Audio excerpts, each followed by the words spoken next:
आकाश, एक बड़ी खबर मिल रही है। भरत तिवारी एनकाउंटर मामले से जुड़ी यह बड़ी खबर। न्यूज 18 की पड़ताल के बाद बड़ा एक्शन हुआ है।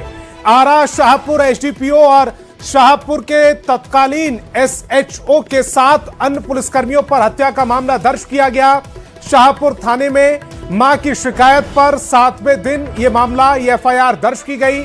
भरत तिवारी एनकाउंटर में यह बड़ा एक्शन। न्यूज 18 बिहार झारखंड लगातार यह सवाल पूछ रहा था कि अगर एनकाउंटर पर शक है तो फिर जो संबंधित पुलिसकर्मी हैं उन पर हत्या का मामला दर्ज क्यों नहीं हो रहा है। इसको लेकर न्यूज 18 ने लगातार अपने प्राइम टाइम में सवाल पूछे थे। 7 बजे से रात 11 बजे तक अपने प्राइम टाइम में लगातार सवाल न्यूज 18 पूछता रहा और उसका रिजल्ट यह हुआ है कि आरा शाहपुर एसडीपीओ और शाहपुर के तत्कालीन एसएचओ के साथ अन्य पुलिसकर्मी पर हत्या का मामला दर्ज कर दिया गया है। शाहपुर थाने में मां की शिकायत पर 7वें दिन यह एफआईआर दर्ज हुई है। भरत तिवारी एनकाउंटर में यह बड़ा एक्शन। और अमित मेरे सहयोगी ज्यादा जानकारी के साथ फोन लाइन पर जुड़ रहे हैं। अमित, न्यूज 18 यह सवाल लगातार पूछ रहा था, जब पुलिस के बड़े अधिकारी इस पूरे मामले में चूक शब्द का इस्तेमाल करते हैं, कहा जाता है कि इस पूरे केस को हैंडल करने में पुलिस से चूक हुई है, तो फिर उन पर एफआईआर दर्ज क्यों नहीं हो रही। और अब न्यूज 18 की खबर, जो लगातार सवाल उठाए जा रहे थे, उस पर एक्शन हुआ है। शाहपुर के जो तत्कालीन एसएचओ और एसडीपीओ हैं उन पर हत्या का मामला दर्ज कर लिया गया है।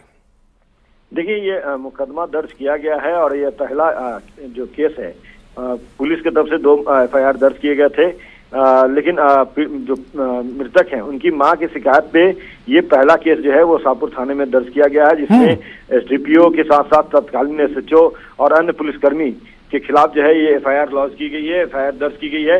और अब इसका अनुसंधान जो है वो आरा पुलिस ही करेगी। हालांकि जो शाहबाद के जो डीआईजी हैं वो इस पूरे मामले की जांच कर रहे हैं, अनुसंधान कर रहे हैं अपने स्तर से। न्यायिक जांच का भी जो सरकार ने आदेश दिया है पटना हाईकोर्ट के रिटायर्ड जज की अध्यक्षता में, तो वो तमाम जांच जो है वो अपनी तरफ से होगी। लेकिन जो शाहबाद की जो डीआईजी हैं वो इस एफआईआर के भी जो आज एफआईआर लॉन्च किया गया है, जिसमें एसडीपीओ शाहपुर जो हैं, उनके अलावा एसएचओ जो शाहपुर थाना के तत्कालीन एसएचओ हैं, उनके साथ साथ अन्य पुलिसकर्मी जो हैं, उन सभी के खिलाफ जो एफआईआर लॉन्च किया गया है, इसका अनुसंधान करेंगे और आगे की जो कानूनी कार्रवाई है वो की जाएगी। विभागीय कार्रवाई पहले कर दी गई है। इस जो पूरी एफआईआर में कितने पुलिसकर्मियों के नाम दर्ज हैं?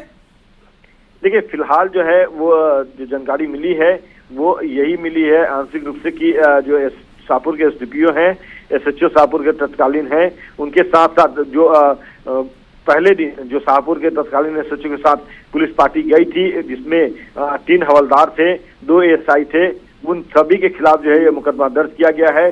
क्योंकि जो मृतक हैं भरत तिवारी, उन मां ने में कहा कि जो पुलिस टीम आई थी वो बेटे को। अमित, अगर इस पूरी इंफॉर्मेशन को और शॉर्ट में कहूं और शॉर्ट में समझने की कोशिश करूं तो जिन 6 पुलिसकर्मियों को सस्पेंड किया गया था, क्या सभी के नाम है इसमें? देखिए, निश्चित तौर पे उन सभी के नाम है, क्योंकि सबसे पहले दिन यही तमाम लोग गए थे। और जैसा इनकी मां की शिकायत भी रही कि वो चाहते तो उस समय इनके बेटे को पकड़ सकती थी, इनके बेटे को अपने हिरासत में ले सकती थी, गिरफ्त में ले सकती थी, लेकिन उस वक्त वो चले गए ये कह करके कि आप इन्हें नशे का दीजिए। उसके बाद इनका बेटे कहा सुनी, उस वक्त भी नहीं लेकर के गए। तीसरी दफा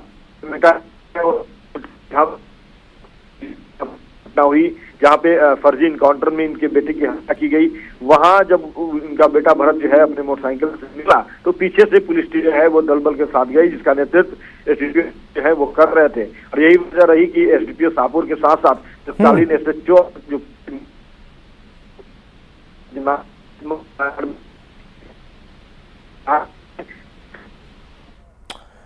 अमित की आवाज ब्रेक हो रही है। अमित, हम आपसे दोबारा से संपर्क करने की कोशिश करेंगे, लेकिन जो बड़ी खबर है, जो इस समय बड़ा एक्शन हुआ है इस पूरे मामले में, भरत तिवारी एनकाउंटर मामले से जुड़ी है बड़ी खबर। न्यूज 18 की पड़ताल के बाद यह बड़ा एक्शन। आरा शाहपुर एसडीपीओ और शाहपुर के तत्कालीन एसएचओ के साथ अन्य पुलिसकर्मियों पर हत्या के मामले दर्ज कर दिए गए हैं। कुल 6 पुलिसकर्मी इस पूरे मामले में सस्पेंड हुए थे। उन 6 के नाम इस एफआईआर में दर्ज हैं। शाहपुर थाने में मां की शिकायत पर 7वें दिन यह एफआईआर दर्ज हुई है। भरत तिवारी एनकाउंटर में यह बड़ा एक्शन।